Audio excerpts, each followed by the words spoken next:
तो hello everybody, मेरा नाम है शिखा शर्मा और आज हम पढ़ेंगे प्लांटर फेसाइटिस के बारे में। अब हमें पता है कि प्लांटर फेसाइटिस एज डेफिनेशन क्या दिखाता है कि इन्फ्लेमेशन हो रहा है प्लांटर फेशिया में, ठीक है। लेकिन असलियत में इन्फ्लेमेशन नहीं होता है, असलियत में ये डिजेनरेटिव कंडीशन है मेनली। तो this generation is not primarily inflammatory but rather result from chronic overload and micro tearing of the fascia, ठीक है। ये डिजेनरेशन की वजह से होता है प्लांटर फेशिया में।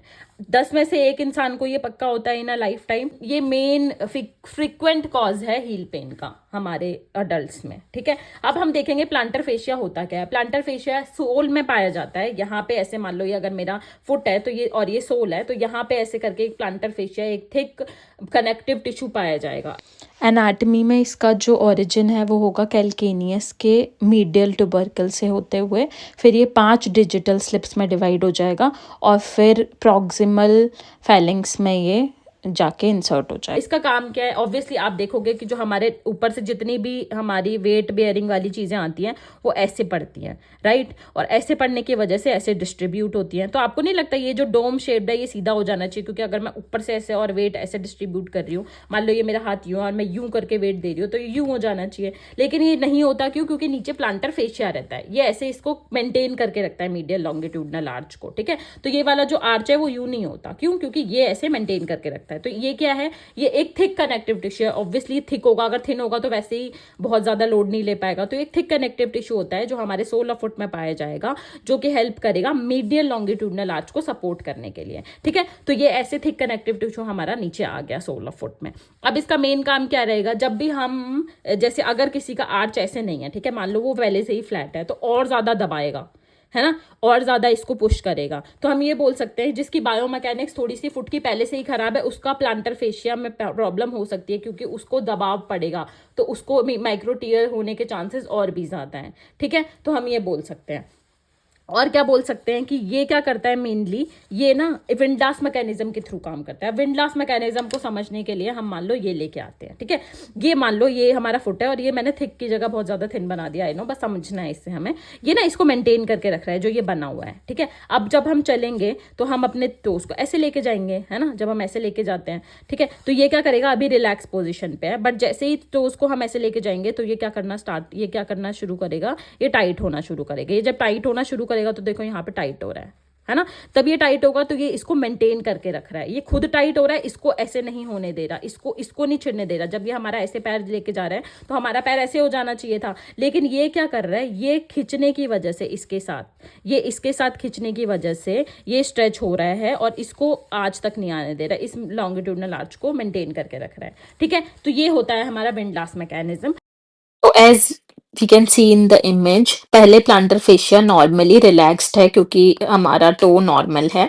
जैसे ही टो डॉर्सिफ्लेक्शन में जाएगा हमारा प्लांटर फेशिया टाइट हो जाएगा, जिसकी वजह से आर्च की हाइट इंक्रीज हो जाएगी और आर्च मेंटेन रहेगा, ठीक है। When the toe dorsiflex, the plantar fascia tightens, which increases the tensile stress, or we can say the arch height increased. This is Windlass mechanism. ठीक है, प्लांटर फेशिया हमें समझ आ गया। प्लांटर फेशिया क्या होता है अब हम पढ़ लेते हैं। It is a thick broad connective tissue band along the sole of the foot. It originates from the medial tubercle of the calcaneus heel bone and fans out towards to attach the plantar plates of the metatarsal head and bases of the toes. It forms and supports the medial longitudinal arch of the foot. During walking, the fascia tightens via a windlass mechanism. It acts like a tie rod under the foot. ठीक है। अब क्या होता है? Common causes क्या है इसके? कि हम रिपीटेटिव स्ट्रेच दे रहे हैं प्लांटर फेशिया को, क्रोनिक ओवरलोड कर रहे हैं, टाइनी माइक्रो टीयर कॉज कर रहे हैं और डिजेनरेशन हो रहा है प्लांटर फेशिया का जो हील बोन से अटैच है। इसलिए वहां पे हमें हील बोन के मीडियल बॉर्डर पे बहुत ज्यादा पेन होना शुरू होता है, जो इसका मेन कॉमन सिम्टम है, ठीक। तो जैसे कि ये मेरे पैर हैं, यहाँ पे मीडियल साइड पे हमें पता है उसका ओरिजिन होता है मीडियल साइड ऑफ कैल्केनियम। तो यहाँ साइड पे पेन होना हमें स्टार्ट हो जाएगा, बहुत ज़्यादा पेन होगा। और वो सुबह जैसे ही हम फर्स्ट स्टेप उठ के रखेंगे तो हमें बहुत ज़्यादा ही पेन होगा, ठीक है। तो ये करता है। अब हम देखेंगे इसके रिस्क फैक्टर्स। ऑब्वियसली मैंने आपको बताया कि अगर फुट बायोमैकेनिक्स अगर इधर उधर होगा, मान लो यहाँ पे हमारा प्लांटर फेशिया है, अगर हमारा फ्लैट फुट हुआ, फ्लैट फुट है तो वैसे ही इस पे प्रेशर इजीली बन सकता है, तो ये इस पे प्रेशर बना के रखेगा, ठीक है। तो हमारा जो स्ट्रेस होगा वो और ज्यादा बढ़ जाएगा प्लांटर फेशिया पे, ठीक है। और अगर पेस्केवस है, हाई आर्च है तो एकदम उसको पूरा टाइटन रहना पड़ेगा, क्योंकि तभी तो उसको सपोर्ट कर पाएगा। एकदम टाइटन करेगा तो भी हमारे माइक्रो टीयर होने के चांसेस बहुत ज्यादा बढ़ जाएंगे। तो ये रिस्क फैक्टर पहला, अगर बायोमैकेनिक्स का, फुट का बायोमैकेनिक्स इधर उधर होगा तो भी हमारा प्लांटर फेसाइटिस होने के चांसेस बहुत ज्यादा है। क्यों? क्योंकि उसका स्ट्रेस बढ़ जाएगा।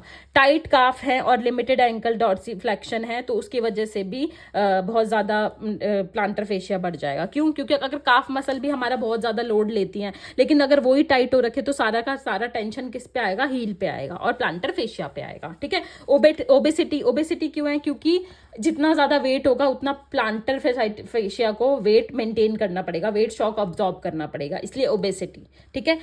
एक्टिविटी विद लॉन्ग स्टैंडिंग और वॉकिंग, अगर हम ज्यादा वॉक करते हैं तो उसकी वजह से क्या होगा? उसकी वजह से यही होगा कि वो उतना ज्यादा उसको टेंशन क्रिएट करना पड़ेगा, उतना ज्यादा उसमें टेंशन क्रिएट होगा, माइक्रो टीयर होंगे। तो जिसको भी बेटा, अगर हम बहुत ज्यादा चलते हैं, स्टैंडिंग होता है, अगर हमारे पास कोई आएगा तो हमें उसको सबसे पहले यही बताना है कि तुम्हें सबसे पहले, अगर तुम वॉक करते हो तो वॉक थोड़ा टाइम, जब तक प्लांटर फेशिया हील होता है तब तक तुम्हें वॉक छोड़ देनी है अपनी, ठीक है। अगर तुम बस ले सकते हो, ऑटो ले सकते हो, बाइक से जा सकते हो, वैसे जाओ, तुम वॉक करना थोड़ा सा कम करो। और अपना जो सोल ऑफ फुट है, ठीक है, उसको थोड़ा सा अच्छे से कुशनी रखना है, उसको वेल सपोर्टेड रखना है, ताकि वो हार्ड सरफेसेस पे जितना आप चलोगे उतना उसमें टेंशन क्रिएट होगा, उतना उसको और ज्यादा ही प्रॉब्लम आएगी प्लांटर फेशिया को, ठीक है। तो आप कुशनी नीचे सरफेस, चप्पल अच्छी यूज पहनोगे, सोल लगवा लोगे, ठीक है, वो सब यूज करोगे, ऑर्थोटिक्स यूज करोगे, मतलब सोल ऑफ फुट बहुत अच्छा होना चाहिए। ये सब का हम करके फिर उसको टाइम देंगे कि वो ठीक हो जाए हमारा प्लांटर फेशिया, उसके बाद हम नॉर्मल एक्टिविटीज पे जाएंगे। वरना हम जब तक प्रॉपर रेस्ट देंगे, क्योंकि जो उसमें माइक्रो टेयर्स हुए हैं उसको ठीक होने के लिए टाइम चाहिए। अगर हम लगातार वही एक्टिविटीज करते रहेंगे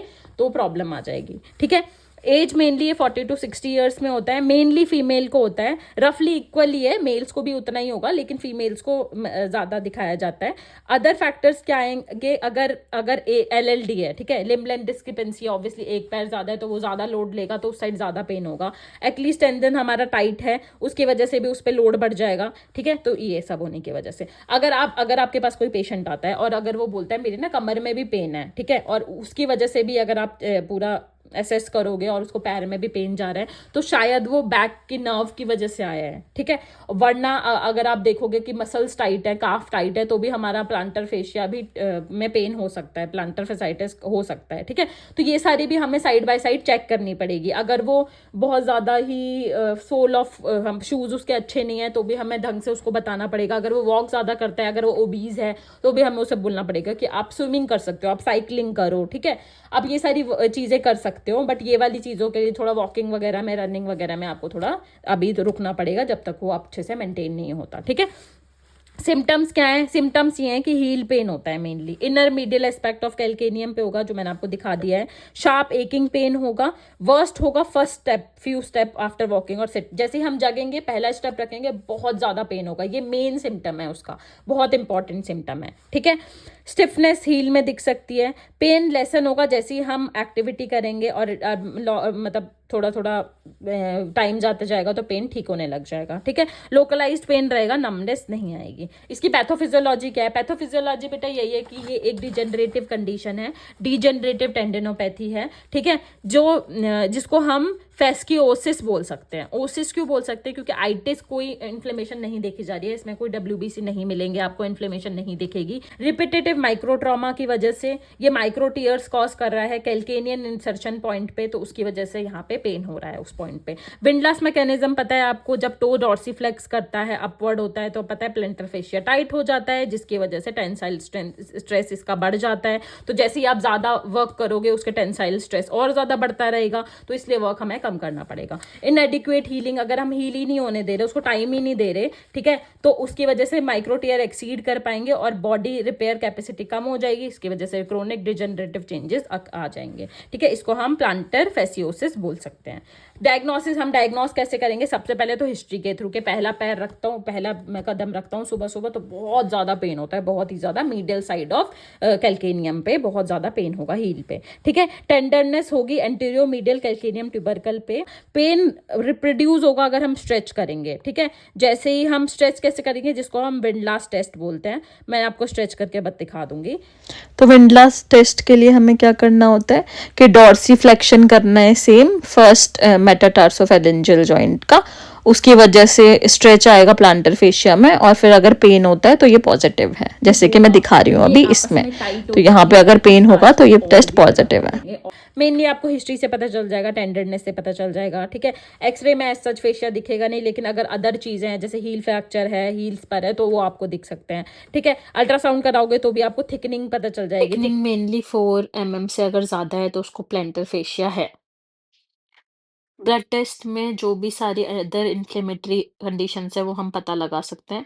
इसमें क्या होता है ना, इसमें बेटा सेकेंडरी इन्फ्लेमेटरी कंडीशन दिख सकती है प्लांटर फेसाइटिस में, मेनली ये डिजेनरेटिव कंडीशन है। ठीक है, नेक्स्ट हम देखते हैं फार्माको। अब अगर आपको किसी के पास पेशेंट, तब तो ऑर्थो डॉक्टर हमारे क्या बोलेंगे कि फार्माकोलॉजिकल दवाइयाँ देंगे, जिसमें सबसे पहले होगा एनसेड्स, ताकि पेन कम हो और इन्फ्लेमेशन जो भी थोड़ी बहुत है वो कम हो जाए। एनाल्जेसिक्स, एनसेड कॉन्ट्राइंडिकेटेड हैं, तो ये एनाल्जेसिक्स पेन को कम करने के लिए हम एनाल्जेसिक्स देंगे। कॉर्टिकोस्टेरॉइड इंजेक्शन जो हम दे सकते हैं, जो शॉर्ट टर्म है, जो कि सुन कर देगा उस एरिया को। अदर इंजेक्शन में हम पीआरपी, प्लेटलेट रिच प्लाज्मा, ये बहुत ज़्यादा अच्छा रोल प्ले करता है। जितने भी आर्टिकल्स छपे हैं उसमें ये पीआरपी बहुत ज़्यादा आज के टाइम में बहुत ज़्यादा अच्छा दिखा रहा है, ठीक है। फिजियोथेरेपी मैनेजमेंट में क्या बोलेंगे? सबसे पहले हमारा गोल होगा कि पेशेंट का पेन रिलीफ करना है, मोशन रिस्टोर करना है, मोबिलिटी इंप्रूव करनी है अगर नहीं हो रही है तो। स्ट्रेंथनिंग पे ध्यान देंगे ताकि मसल बहुत ज़्यादा एक्टिव हो जाए, मसल स्ट्रेंथन हो जाए, कि वो लोड टॉलरेंस उनका बढ़ सके। रिटर्न टू फंक्शन में हम वापस से जितना वो हम उसको रेस्ट करने के लिए बोल रहे थे, जितना वो पहले भाग रहा था उतना अच्छे से काम कर सके, इफेक्टिवली काम कर सकते, पेन के बिना काम कर सके। पेशेंट को पूरी कंडीशन समझाएंगे, एजुकेट करेंगे कि ऐसे होता है, ये नहीं करना, इतना ज़्यादा अभी नहीं चलना, अब सोल ऑफ फुट अच्छे से, मतलब सोल ऑफ शूज़ अच्छे वाले पहनने हैं, शूज़ अच्छे पहनने हैं, ठीक है। ये सारी हमें चीज़ें ध्यान रखनी है।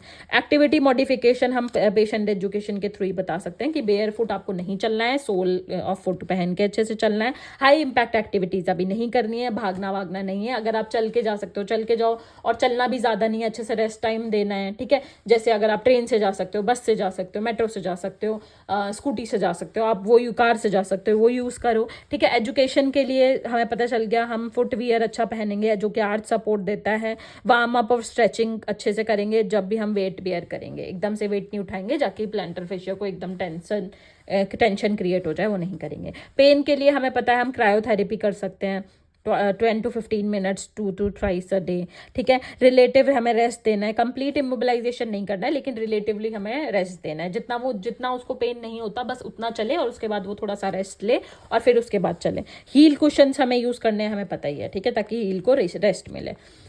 स्ट्रेचिंग के लिए हमें पता है हमारी किस की वजह से हमें पता है कि हमारी काफ टाइट है, एक्लीस टेंडन टाइट है, उसकी वजह से भी ये क्रिएट हो सकता है ना। हम जितने भी मसल्स टाइट हैं लोअर लिम्ब की, उसकी सारी की सारी स्ट्रेच कराएंगे, गैस्ट्रोनीमिक स्ट्रेच कराएंगे, सोलियर स्ट्रेच कराएंगे, हैमस्ट्रिंग स्ट्रेच कराएंगे, प्लांटर फेशिया का स्ट्रेच कराएंगे, ठीक है। उसके बाद क्या आता है? उसके बाद स्ट्रेंथनिंग में आप इंट्रेंसिक फुट मसल्स एक्सरसाइज, जैसे टो कर्ल्स, ठीक है। मार्बल नीचे यहाँ पे कुछ ऐसे मार्बल रख दोगे और उसको ऐसे टोज से ऐसे उठाना है, ठीक है, उठाने की कोशिश करनी है, वरना टॉवल रख के ऐसे करके उसको ऐसे उठाने की कोशिश करनी है, ठीक है। एक्सटेंसिक फुट एक्सरसाइजेज में हील रेजेस कराने हैं, ठीक है। हील रेजेस पहले डबल से स्टार्ट करेंगे, फिर सिंगल पे आ सकते हैं, ठीक है। फिर उसके बाद हम रेसिस्टेंट बैंड ऐड कर सकते हैं लेटर, और पहले हील रेजेस कराने के बाद फिर इसेंट्रिक लोडिंग करानी है। पहले हील रेजेस कराएंगे, फिर इसेंट्रिक लोडिंग पे हम शिफ्ट कर सकते हैं। हाई लोड स्ट्रेंथ एक्सरसाइज के लिए हम later on eccentric calf raises कराएंगे। हमने अभी जो कॉन्सेंट्रिक हम करा चुके हैं, अब इसेंट्रिक पे आ जाएंगे।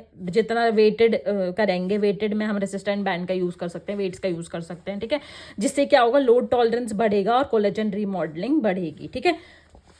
मैनुअल थेरेपी के लिए हमें पता है massage, MFR, soft tissue mobilization, deep transfer friction massage हम कर सकते हैं। अगर हम हैम्स, काफ और प्लांटर फेशिया तीनों को इंक्लूड करेंगे, क्योंकि उनकी वजह से भी हो सकता है। एक्स्ट्रा सपोर्ट के लिए हम टेपिंग कर सकते हैं, ठीक है। ऑर्थोसिस एंड सपोर्ट के लिए हम नाइट स्प्लिंट का यूज़ कर सकते हैं, ठीक है। और मोडालिटीज़ में हम पता है लो लेवल लेज़र थेरेपी, और ये बहुत ज़्यादा ESWT extra corporeal shock wave therapy बहुत ज़्यादा ये अच्छी मानी गई है प्लांटर फेशिया के लिए। ठीक है, इसके साथ हमारा वीडियो खत्म होता है। Thank you so much. अगर आपको वीडियो पसंद आया तो please like share and subscribe to my YouTube channel.